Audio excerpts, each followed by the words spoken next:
मेरे बच्चे, कई बार इंसान रोता इसलिए नहीं कि उसका दिल टूट गया, बल्कि इसलिए कि उसे अपनी गलती समझ आती है। आज उसी समझ की कगार पर तुम्हारा पार्टनर खड़ा है।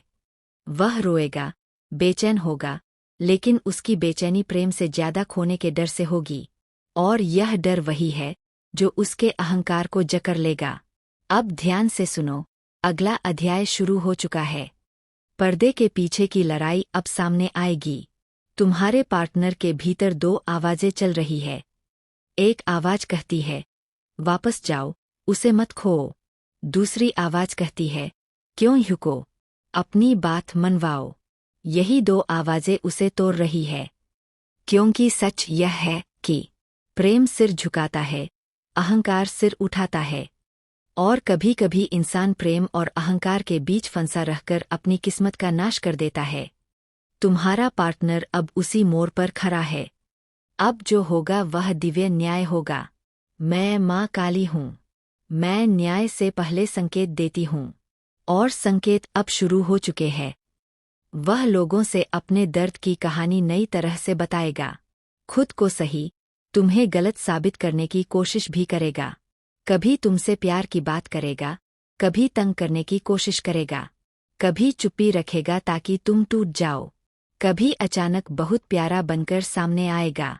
लेकिन मेरे बच्चे, यह सब परीक्षा तुम्हारी नहीं, उसकी है। क्योंकि जिसने चोट दी है, उसे ही अब सच्चाई का बोझ उठाना होगा। अब भीतर की शक्ति जागेगी। अब तुम्हारा स्वरूप बदल चुका है। तुम्हारे भीतर अब ये 4 शक्तियाँ जाग रही है। 1 जागरूकता, अब तुम संकेत पहचानोगे।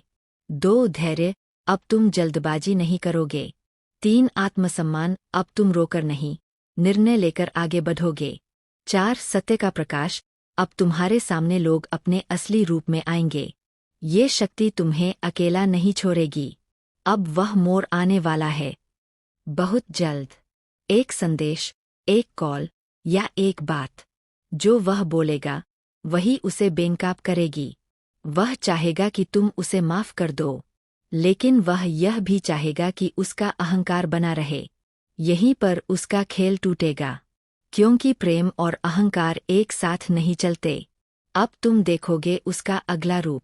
मेरे बच्चे, अब मैं तुम्हें 3 रूप बताती हूँ। 1 पछतावे वाला रूप। इसमें वह दुखी दिखाई देगा, टूटता हुआ, माफी मांगता हुआ। यह रूप सबसे ज्यादा असली तब होता है जब शब्द नहीं, कर्म बोलते हैं।